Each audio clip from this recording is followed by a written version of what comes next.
Good morning dear students, welcome you all. आप लोग कैसे हैं? आज हम लोग शुरू करने जा रहे हैं जो आपके 9th का एंट्रेंस होने वाला है जामिया और एएमयू या कहीं पे भी आप एंट्रेंस देना चाह रहे हैं। तो बेसिकली एनसीईआरटी के बेस पे है, जो भी एनसीईआरटी के 8th क्लास के आपके चैप्टर्स है वो सब यहाँ पे जो है कंप्लीट किए जाएंगे। यानी कि मैं बायो की क्लास लेने जा रही हूँ। तो एंट्रेंस के हिसाब से हम लोग का ज़्यादा आप लोग को जो है पहले कंटेंट पढ़ाना है, उसके बाद की क्लास में हम लोग एमसीक्यूज करेंगे जो प्रीवियस ईयर के क्वेश्चन होंगे या उससे अलग भी। तो आप लोग जो है ध्यान से देखिए, 8 क्लास अच्छे से की होगी, आप लोग का कंप्लीट हो गया। अब जो है शुरू कर दीजिए टाइम को विदाउट वेस्ट किए हुए कि हम लोग आगे एंट्रेंस की तैयारी करें। तो आपका जो फर्स्ट चैप्टर है, वैसे भी बुक में फर्स्ट चैप्टर है लेकिन बायो के हिसाब से भी फर्स्ट चैप्टर है, वो है आपका क्रॉप प्रोडक्शन एंड मैनेजमेंट। तो क्रॉप प्रोडक्शन और मैनेजमेंट हमें नाम से ही समझ में आ रहा है कि सबसे पहले क्रॉप क्या होती है। हम लोग ऐसे नहीं कहेंगे कि हर प्लांट हर एनिमल जो भी प्लांट है उसका ग्रोइंग वो क्रॉप है। क्रॉप का मतलब होता है जब एक जैसे टाइप के बहुत सारे प्लांट किसी एक पर्टिकुलर एरिया में हम लोग जो है उसको ग्रो करते हैं तो क्रॉप कहलाई जाती है ना। सेपरेट सेपरेट प्लांट हो तो नहीं होगा, एक ही जगह पे एक ही तरह की हम कोई खेती कर रहे हैं वो क्रॉप कहलाई जाएगी। फिर उसका प्रोडक्शन, यानी हम इस चैप्टर में ऐसा पढ़ेंगे कि हम किस तरह से उसका जो यील्ड है, उसकी जो पैदावार है, हम कैसे कम एरिया में ज़्यादा प्रोड्यूस कर सकते हैं। तो उसके लिए हमें क्या क्या जो है ध्यान में रखना है कि एक अच्छा हमारा जो है ज़्यादा अमाउंट हमें मिल सके उसका। तो crop production and management, management का भी मतलब इसी से है कि हम किस तरह से अपनी उस ज़मीन को, अपने उस पर्टिकुलर एरिया को कैसे हम अच्छे से अच्छे मैनेज करें कि हम उस कम एरिया में मैक्सिमम उसकी जो है प्रोडक्टिविटी यूज़ कर सकें। तो crop production and management 8 class का चैप्टर है, आपकी एनसीईआरटी का 8 क्लास का जो साइंस की बुक है उसका फर्स्ट चैप्टर है। एंट्रेंस के हिसाब से हम लोग पढ़ रहे हैं। तो हम लोग का कोई भी चीज़ जो भी लिविंग होती है, चाहे वो एनिमल हो या प्लांट हो या कोई भी छोटे ऐसे माइक्रोब्स जिनको हम अपनी आंखों से नहीं देख पा रहे हैं, उनको माइक्रोब्स कहते हैं क्योंकि उनको माइक्रोस्कोप से देखा जा सकता है। तो कोई भी लिविंग ऑर्गेनिज्म अगर है, यानी जो भी चीज़ें जिंदा हैं, उन सबको न्यूट्रिशन बहुत ज़रूरी है। अगर अच्छा न्यूट्रिशन और टाइम पे उसके हिसाब से उसको मिलेगा तो एक अच्छी पैदावार होगी, वो चाहे एनिमल्स हो। हम लोग इवन ह्यूमन बीइंग में भी ऐसे ही देखते हैं कि जो हमारे बच्चे होते हैं, अगर उनको प्रॉपर डाइट दी जाती है, एक अच्छे सब कुछ उसको मिलता है तो वो अच्छा जो है ग्रो करता है। और जो पुअर फैमिली से बिलोंग करते हैं, जिनको डाइट बहुत अच्छे से नहीं मिलती है, कहीं ना कहीं वो बच्चे वीक होते हैं। तो सेम वही चीज़ हम लोग यहाँ प्लांट में भी देखते हैं कि अगर हम अपनी सॉइल को अच्छे से प्रॉपरली न्यूट्रिएंट्स रखते हैं, यानी उसमें अच्छे से न्यूट्रिशन है, यानी कि जैसे हम फर्टिलाइजर के फॉर्म में बात करें या फिर फर्टिलिटी कितनी है उस सॉइल की, तो अगर हम उस सॉइल को अच्छे से न्यूट्रिशन प्रोवाइड करें तो वहाँ पे ग्रो होने वाली जो क्रॉप्स होगी या जो प्लांट्स होंगे वो भी बहुत अच्छी पैदावार देंगे, अच्छा यील्ड देंगे हम लोग को। तो हम लोग ऐसी कोशिश करते हैं कि अच्छे से अपनी ज़मीन को जो है न्यूट्रिशियस रखें। अब यानी कि हर लिविंग बीइंग के लिए जो सबसे ज़्यादा ज़रूरी चीज़ है वो क्या है? न्यूट्रिशन है। तो प्लांट हमारे, हम लोग को लगता है कि प्लांट तो खाना नहीं खाते हैं, तो प्लांट को न्यूट्रिशन की क्या ज़रूरत है? तो प्लांट हमारे जो है इनऑर्गेनिक मटेरियल चाहिए होता है जो कि उनको सॉइल से मिलता है। तो जो प्लांट है, आप लोग ऑलरेडी पढ़ चुके हैं कि प्लांट में कौन कौन से पार्ट होते हैं। एक अपर ग्राउंड पार्ट होता है, यानी जो हमें ग्राउंड के ऊपर दिखता है, और कुछ पार्ट हमें ग्राउंड के नीचे दिखता है। जो ग्राउंड के नीचे दिख रहा है, सॉइल के अंदर दिख रहा है, वो होती है रूट्स। और रूट्स जो है वो पूरी फैल जाती है उस पर्टिकुलर एरिया में और फिर एब्जॉर्ब करती है वहाँ से न्यूट्रिएंट्स को, यानी कि इनऑर्गेनिक मटेरियल्स होता है। तो कहीं ना कहीं कैसा भी ऑर्गेनिज्म हो, जो भी लिविंग है, उसको न्यूट्रिशन की तो ज़रूरत है ही है। हम लोग किसके ऊपर डिपेंड करते हैं? प्लांट के ऊपर डिपेंड करते हैं, क्योंकि प्लांट ने जो अपना फूड बनाया है वो उसके अपने लिए भी होता है और साथ में हम लोग भी उसको यूज़ करते हैं। यानी हम लोग का मतलब इंसान की बात नहीं कर रही हूँ, सभी एनिमल्स की बात कर रही हूँ। तो न्यूट्रिशन ज़रूरी होता है। किस लिए ज़रूरत होता है? Proper food, proper body functioning के लिए, या फिर डेवलपिंग के लिए, है ना। तो न्यूट्रिशन तो हमें ज़रूरत है सभी ऑर्गेनिज्म को, प्लांट्स की बात हो रही है यहाँ खास तौर से, ताकि प्रॉपर बॉडी उसकी फंक्शन कर सके और अच्छे से डेवलप हो सके, इसलिए हमें न्यूट्रिशन चाहिए। लेकिन अब हम बात करते हैं कि मोड ऑफ न्यूट्रिशन कैसा होता है, यानी न्यूट्रिशन को हम दो हिस्सों में डिवाइड कर सकते हैं।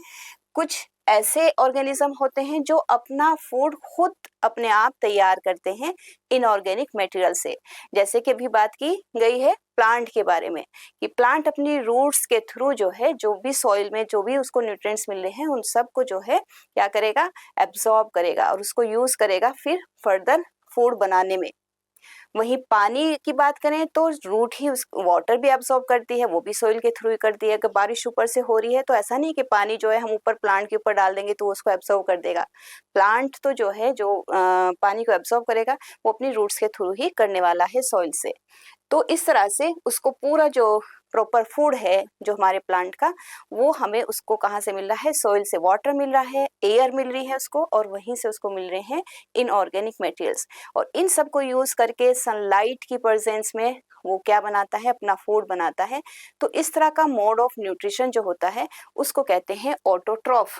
तो जो हमारे प्लांट हैं वो क्या होते हैं, ऑटोट्रॉफ होते हैं। ऑटोट्रॉफ मतलब ऐसे ऑर्गेनिज्म जो अपना फूड खुद तैयार करते हो, ऑटोट्रॉफ कहलाए जाएंगे। दूसरा जो मोड होता है वो होता है हेट्रोट्रॉफ। हेट्रोट्रॉफ, ऑटोट्रॉफ और हेट्रोट्रॉफ, तो एक बहुत बड़े से स्केल पे हम लोग जो है हर लिविंग ऑर्गेनिज्म को दो हिस्सों में डिवाइड कर दिया। एक वे वो जो इनऑर्गेनिक मटेरियल को यूज करके अपना फूड बनाते हैं, तो वो हो गया हमारे ऑटोट्रॉफ।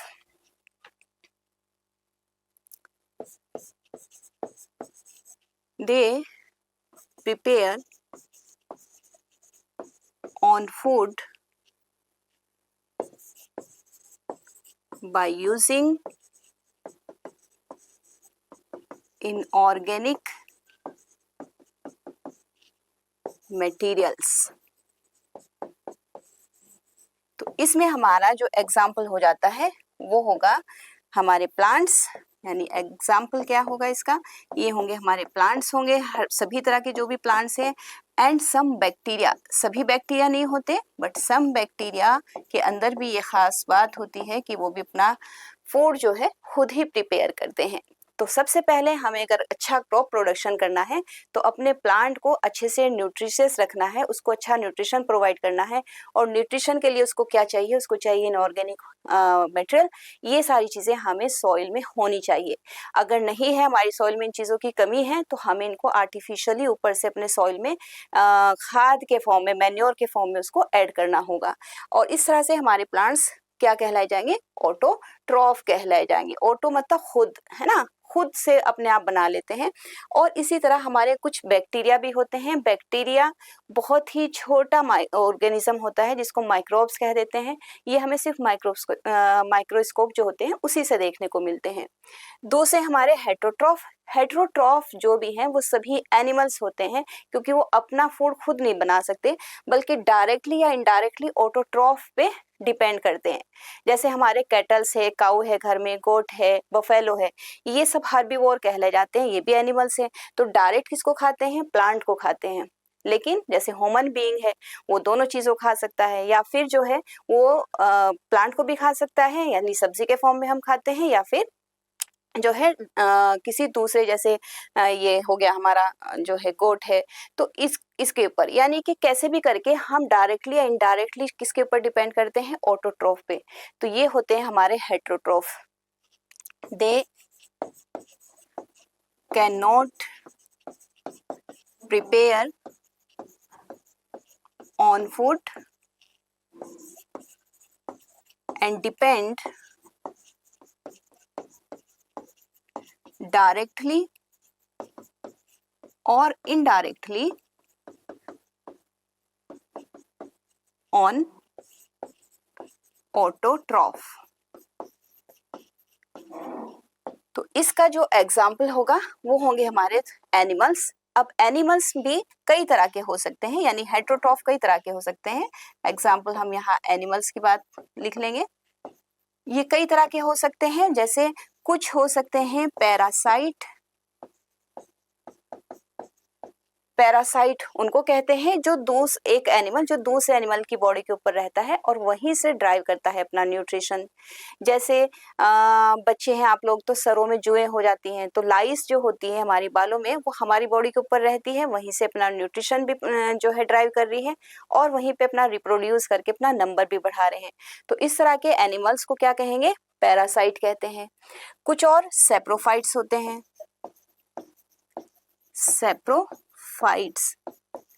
सेप्रोफाइट्स जो होते हैं उनका मतलब होता है कि वो जो डिकेइंग या डिकम्पोजिंग मटेरियल होता है वहाँ से अपने जो है न्यूट्रिशन को ड्राइव करते हैं। फॉर एग्जांपल हम मशरूम की बात करें कि जहाँ पे कुछ गंदगी पड़ी हुई है, सड़ रही है, वो चीज़ें डिकेइंग हो रही है, डिकम्पोज हो रही है, क्योंकि जो डेड बॉडी होती है, चाहे वो प्लांट की हो या एनिमल की हो या कोई भी, मतलब हमारी लीफ हैं, ब्रांचेस हैं प्लांट की, वही नीचे गिर गई है, तो डिकम्पोज होगा और उसका जितना भी मिनरल्स है वो वापस सोइल में मिल जाएगा। तो ऐसी जगहों पे हमारे सेप्रोफाइट्स होते हैं, क्योंकि वो डिकेइंग मटेरियल से अपना न्यूट्रिशन जो है वो ड्राइव करते हैं। तो ये हो जाएंगे हमारे हेट्रोट्रॉफ्स। इसमें हमारा मेनली फंजाई आते हैं, जिसको फंगस कहते हैं ना, फंजाई आते हैं। ये आपका अगर एक एग्जांपल में यहाँ लाइस लिख सकती हूँ। थर्ड है हम लोग का जो होलोजोइक होते हैं। होलोजोइक न्यूट्रिशन जो है वो होता है हम लोग में, या जो लार्ज एनिमल्स होते हैं, यानी होलोजोइक का मतलब हम पहले खाना खाएंगे, उसको चबाएंगे, तोड़ेंगे उसको, मतलब छोटे छोटे हिस्सों में, ताकि हमारी बॉडी हमारा जो खाने की जो नली है, एलिमेंट्री कैनाल है, वो उसको एब्जॉर्ब कर सके। जो चीज़ें काम की है वो एब्जॉर्ब हो जाएगी, जो चीज़ काम की नहीं है, वेस्ट है, वो इजेक्शन हो जाएगा। तो इस तरह का मोड ऑफ न्यूट्रिशन को होलोजोइक कहते हैं। तो प्रॉपर अगर हमें क्रॉप प्रोडक्शन करना है तो हमें क्या करना है? अपनी सॉइल को रिच रखना है इनऑर्गेनिक मटेरियल से। तो यहाँ तक हमारा हो गया है। अब नेक्स्ट है हम लोग का नेक्स्ट स्लाइड कि एग्रीकल्चर क्या है, क्यों हम लोग वर्ड यूज करते हैं एग्रीकल्चर।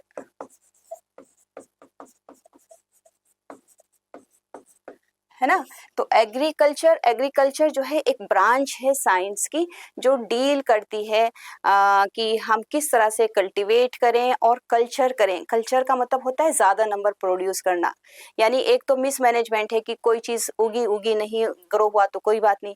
एक है कि हम उसको ध्यान से जो है अच्छे से उसका पूरा केयर करते हुए उसको कल्टीवेट कर रहे हैं, उसको टाइम से, उसका सीड किस मंथ में हमें सोइल में डालना चाहिए उसमें डाल रहे हैं, फिर उसको कब कब पानी, कब कब खाद चाहिए, वो सब चीज़ें प्रोवाइड कर रहे हैं। तो ये सारी जो स्टडी है वो किस में की जाती है? एग्रीकल्चर में। तो एग्रीकल्चर क्या हो जाएगा? Agriculture is the branch that deals with the cultivation।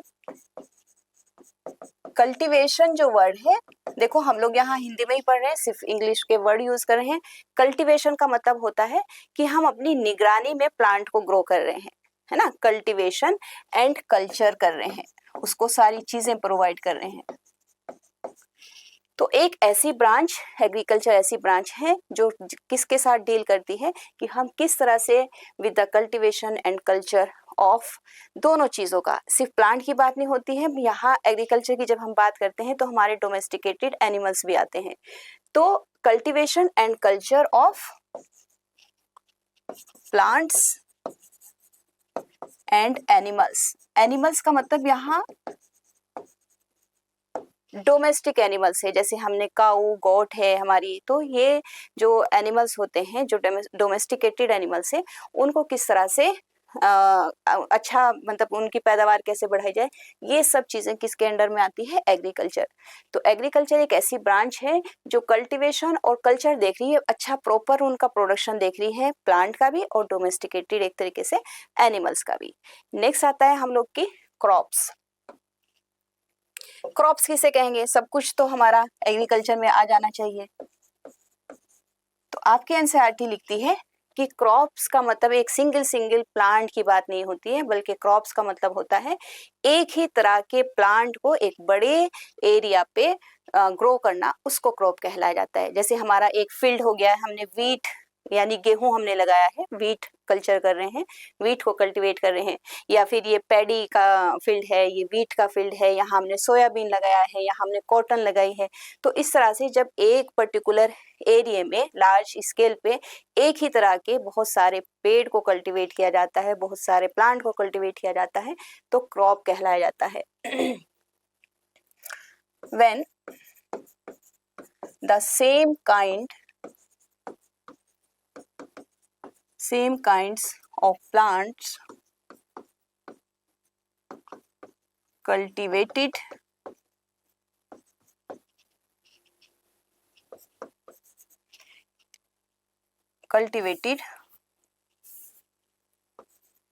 on the large scale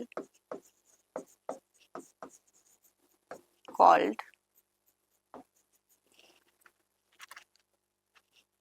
crops।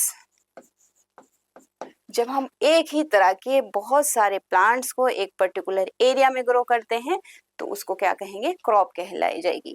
ये क्रॉप हमारे इंडिया में, क्योंकि इंडिया काफ़ी बड़ा एरिया है हमारे कंट्री का, और उसके में डिफरेंट जगहों पे अलग अलग तरह का क्लाइमेट है, अलग तरह की सॉइल है। सॉइल में भी बहुत तरह की होती है, कुछ सॉइल का होती है जो जिसको हम जो है क्ले सॉइल कहेंगे, यानी चिकनी मिट्टी जिसको कहते हैं, जिसमें वाटर होल्डिंग कैपेसिटी बहुत ज़्यादा होती है, कहीं पे बहुत ज़्यादा पोरस होती है कि बारिश हुई है पता ही नहीं चला पानी कहाँ चला गया है। तो सॉइल की टाइप्स भी डिफरेंट होती है, वहाँ की जो है बाकी क्लाइमेटिक कंडीशन भी डिफरेंट होती है। जैसे कश्मीर लद्दाख है, वहाँ बहुत ज़्यादा ठंड है, टेम्परेचर बहुत लो है, तो कहीं साउथ है, तो कहीं जो है डेजर्ट एरिया है जैसे राजस्थान में जहाँ बारिश की कमी होती है, पोरस जो है सैंडी सॉइल होती है।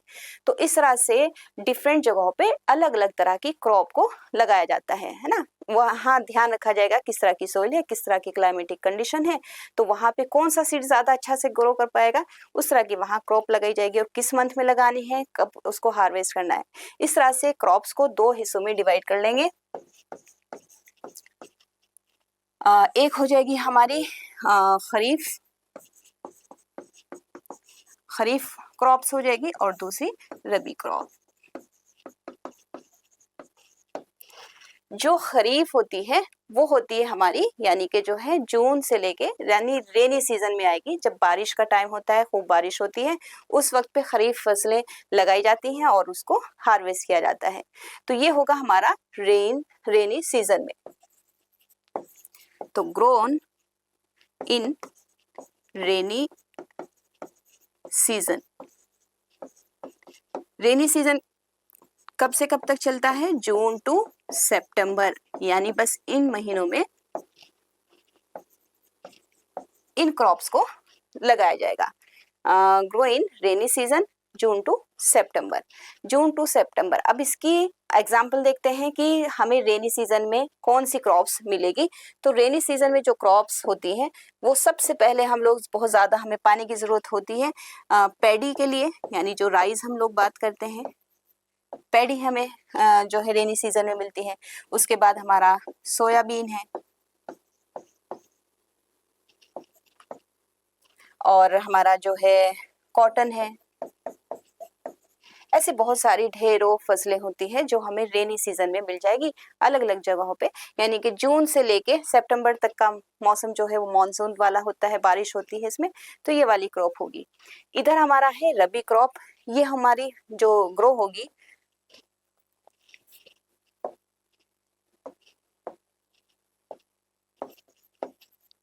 Grow in winter season. Winter season तो हम लोग का यहाँ जून से सितंबर चला है। अब जून से सितंबर तक, सितंबर से आगे ले लीजिए अक्टूबर टू मार्च। यहाँ पे दूसरी तरह की फसल होगी जिसमें बहुत ज्यादा पानी की जरूरत नहीं है ना, कम वाटर चाहिए। तो रेनी सीजन में जिसमें वाटर की ज्यादा अहमियत है, यहाँ हमारी हो जाएगी लाइक वीट, ग्राम, पी, ये सब क्रॉप्स जो है हमारी रबी क्रॉप हो जाएंगी। तो इस तरह से क्रॉप दो तरह की हो गई, एक हमारी जो है खरीफ फसल हो गई, एक रबी क्रॉप्स हो गई। अब आगे चलते हैं हम लोग किस तरह से हमारा जो है एग्रीकल्चर प्रैक्टिस कैसे है, हम लोग क्या ऐसा करें कि हमारी अच्छा प्रोडक्शन हो सके, किस तरह से हम इन चीज़ों को मैनेज करें। तो नेक्स्ट है हम लोग का एग्रीकल्चर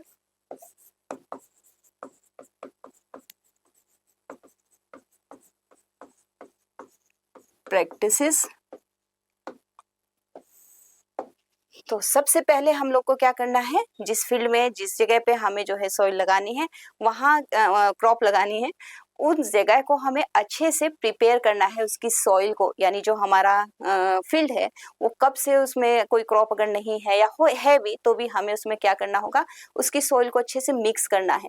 यानी ऐसा ना हो कि वो पूरी जमी हुई हो सॉइल, तो उसमें हम सीड कैसे डालेंगे, तो हमें उसको कैसा करना है, ऐसे फुलफुली यानी कि जो है पोरस बनानी है, उसको हमें टर्न करना है। तो हम आज के टाइम में तो हम ये सब चीज़ें ट्रैक्टर से कर लेते हैं, पहले और दूसरे तरीके से थे, हल वगैरह यूज़ करते थे लोग। तो सबसे पहला काम है कि हम अपनी सॉइल को प्रिपेयर कर रहे हैं, अपने फील्ड को प्रिपेयर कर रहे हैं। ऐसा ना हो कि फील्ड कहीं से ऊंचा कहीं से नीचा हो, तो हम उसको एक प्रॉपरली प्रिपेयर कर रहे हैं सॉइल को। तो first preparation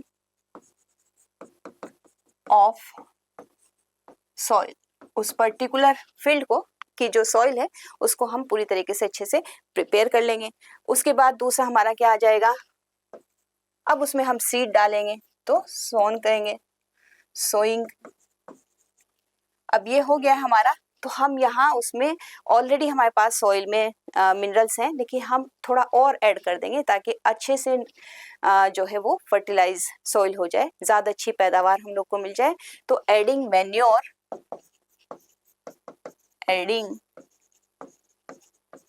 manure and fertiliser. बताएंगे क्या दोनों में फर्क है।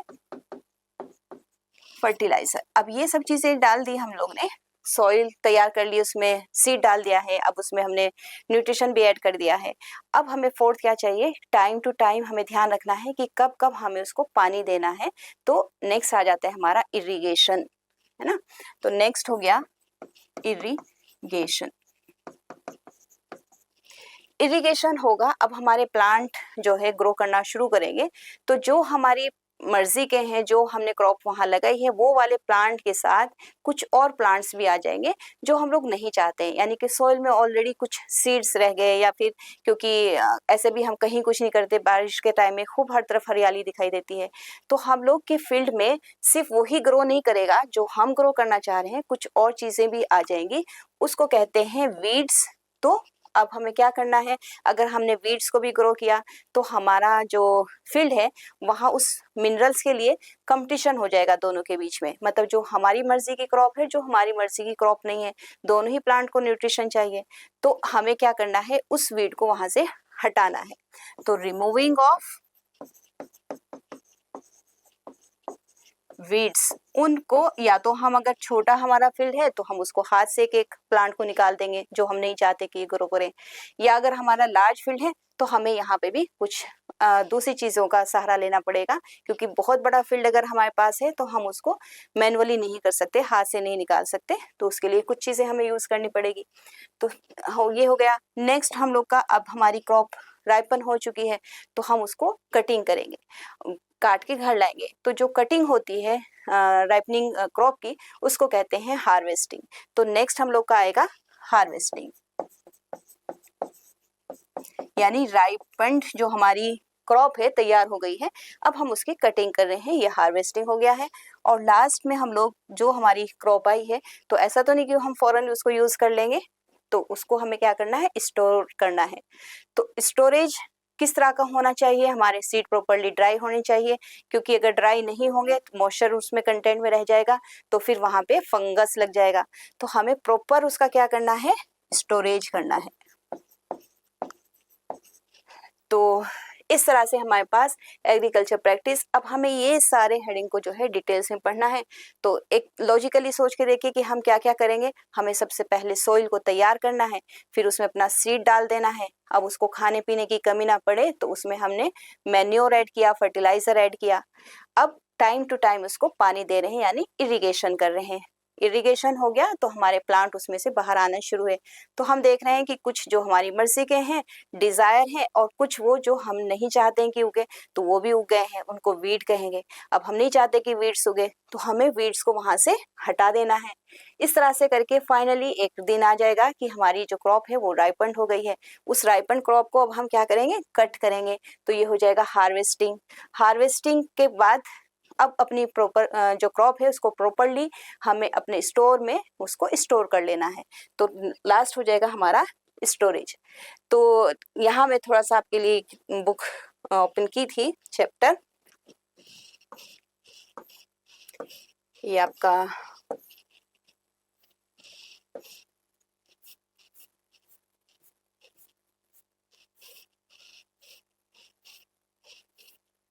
क्रॉप प्रोडक्शन एंड मैनेजमेंट है।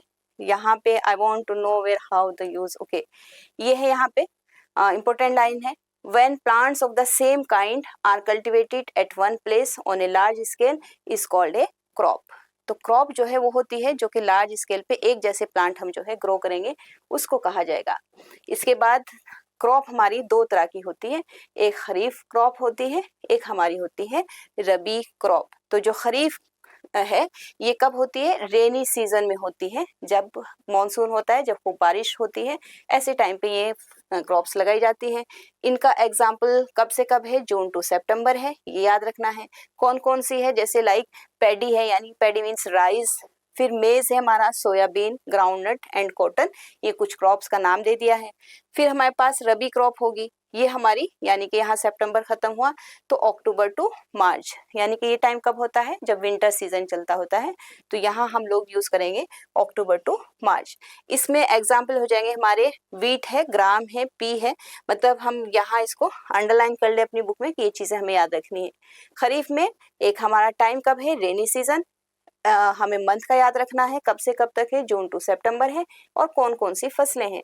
रबी क्रॉप में भी वैसे ही टाइम कैसा है, विंटर सीजन है, मंथ अक्टूबर टू मार्च है, और ये हमारे कुछ इंपॉर्टेंट फसलें दी गई हैं, क्रॉप्स दी गई हैं। रबी क्रॉप्स में आता है wheat, gram, P, mustard and जो है लिनसीड। इसके बाद आता है कि हम लोग किस तरह से अपनी एग्रीकल्चर प्रैक्टिसेस को कैसे बढ़ाएंगे। तो ये हो जाएगा हमारा प्रिपरेशन ऑफ सॉइल, हम किस तरह से अपनी सॉइल को प्रिपेयर करेंगे। फिर सोइंग करेंगे, यानी कि सीड को बोना जिसको बोलते हैं। एडिंग मैन्योर एंड फर्टिलाइजर, हमें उसमें एक्स्ट्रा मैन्योर और फर्टिलाइजर ऐड करना है। फिर इरिगेशन, इरिगेशन मतलब उसको पानी देना, प्लांटिंग करना, प्लांट में पानी की सप्लाई करना, इसको कहा जाता है इरिगेशन। अब वो किस तरह से, अगर बारिश हो गई तो वेल एंड गुड, नहीं हुआ तो हमें जो है आर्टिफिशियली देना पड़ेगा पानी। अब उसका कौन सा हम तरीका यूज करेंगे वो सब इरिगेशन में पढ़ेंगे। प्रोटेक्टिंग फ्रॉम वीड्स, अब प्रोटेक्टिंग कह लीजिए, मैंने रिमूव द वीड्स लिखा है, यानी हमें जो ऐसे प्लांट है जो हम नहीं ग्रो होने देना चाहते उनको वहां से हटाना है, उनसे हिफाजत करनी है, तो protecting from weeds. Next harvesting, जब हमारा कंप्लीट हो जाए क्रॉप तो हम उसको हार्वेस्ट कर लेंगे और फाइनली इसको स्टोर कर लेंगे। तो आज हम लोग पहला दिन है, बहुत ही थोड़ा सा हम लोग ने इसको पढ़ा है, इतना आप पढ़िए। कल जो है नेक्स्ट जो पार्ट है हमारे चैप्टर का वो पूरा करेंगे, और साथ में इससे रिलेटेड क्वेश्चन भी करेंगे। क्वेश्चन खूब बन जाते हैं हम लोग के, जैसे आपके एंट्रेंस में तो एमसीक्यूज ही आएंगे, मल्टीपल क्वेश्चन होते हैं, एक आंसर होता है उसका। तो जैसे आपसे पूछ लिया जाए कि बताइए क्रॉप कितनी तरह की होती है, और ABCD में लिखा जाए, एक में दो तरह की होती है, तीन तरह की होती है, चार तरह की होती है, या फिर बहुत तरह की होती है, तो हम क्या लिखेंगे, 2 टाइप्स की होती है। एक, क्योंकि आपको अपने चैप्टर के हिसाब से बात करनी है, खरीफ क्रॉप्स और रबी क्रॉप्स होती है।